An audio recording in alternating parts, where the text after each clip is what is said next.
लगारी साहब, तीन पार्टियों के सरबराहान का एक के बाद एक इस्तीफ़ा आ जाना, पार्टी सदारत छोड़ देना, जहांगीर तरीन साहब, परवेज़ खटक साहब, सिराजुल हक साहब, कैसे देख रहे हैं आप? ये एक ट्रेंड सेट होने जा रहा है। आपने तो बड़े इलेक्शंस कवर किए अपने पूरे करियर में, ज़रा रोशनी डालिएगा। मेरे ख्याल में इन तीनों का इस्तीफा एक मुनासिब अमल है और ऐसा होना चाहिए जब कोई नतायज की बात हो।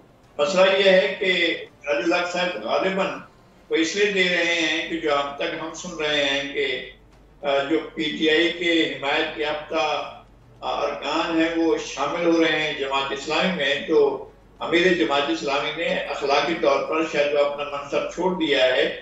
और ये नहीं मालूम है कि जमात इस्लामी में जो आज मेंबर हुआ हो वो चेयरमैन बन सकता है, अमीर बन सकता है, नहीं बन सकता है, सेक्रेटरी बन सकता है, नहीं बन सकता, उनका इंतखाबी तरीकाकार क्या है।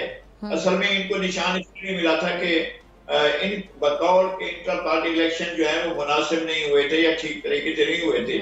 और याद करिए कि ये इनको अगर ये शामिल होते हैं तो इंटर पार्टी इलेक्शन होंगे या फिर ये नए सिरे से उनको सरबराही मिलेगी, पार्लिमानी क़यादत किसके पास होगी, ये सारा कुछ सवाल भी। और ये भी हो सकता है कि सब अफरोजा हो, ये कहीं भी शामिल ना हो रहे हो, ये भी हो सकता है।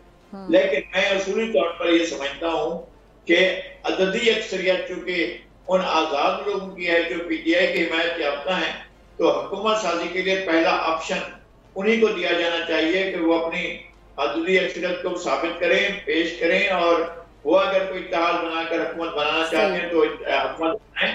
और उनको ये राइट होना चाहिए कि वो इस अपनी हुकूमत बनाने के लिए पूरी कोशिश करें तो मुनासिब होगा। जहां तक धांधली का ताल्लुक है तो धांधली तो तकरीबन पाकिस्तान के तमाम इंतखाबात में होती रही है और इसमें भी यकीनन हुई होगी। लेकिन इस तरह की शिकायत मैंने पाकिस्तान मुस्लिम लीग नून की तरफ से नहीं सुनी, पाकिस्तान पीपल्स पार्टी की तरफ से भी सुनी और इनकी तरफ से भी सुनी है जो आजाद उम्मीदवार कामयाब हुए हैं पीटीआई की तरफ से। अच्छा। उनकी शिकायत भी है।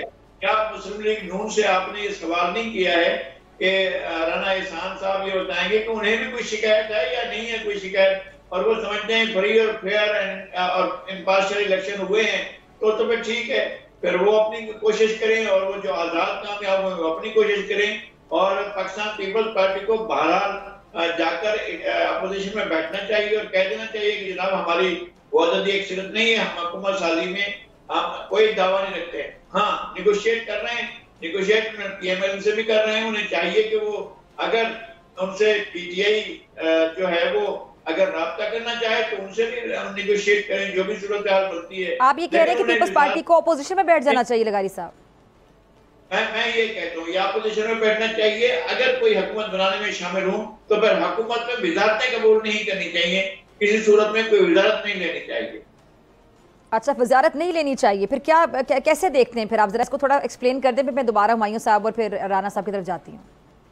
मैं वही अर्ज कर रहा हूँ कि हुकूमत में मदद करें, हुकूमत बनवाने में मदद करें, जो कानून साजी हो उस कानून साजी में मदद करें और पूरे तौर पर उनको फैसिलिटेट करें, जिनके साथ कार्य करें, चाहे वो पीएमएल के साथ करें या पीटीआई, चूंकि उस पीटीआई की पोजीशन ठीक है, जो आजाद ग्रुप जो है उसके साथ शामिल करें और उनके साथ शामिल होकर हुकूमत बनाएं। लेकिन खुद वजारतों में उनके तमाम जो भी मुनासिब इक़दाम हैं उनकी हिमायत करें। सब्सक्राइब करें और बेल दबाएं ताकि कोई खबर रह न जाए।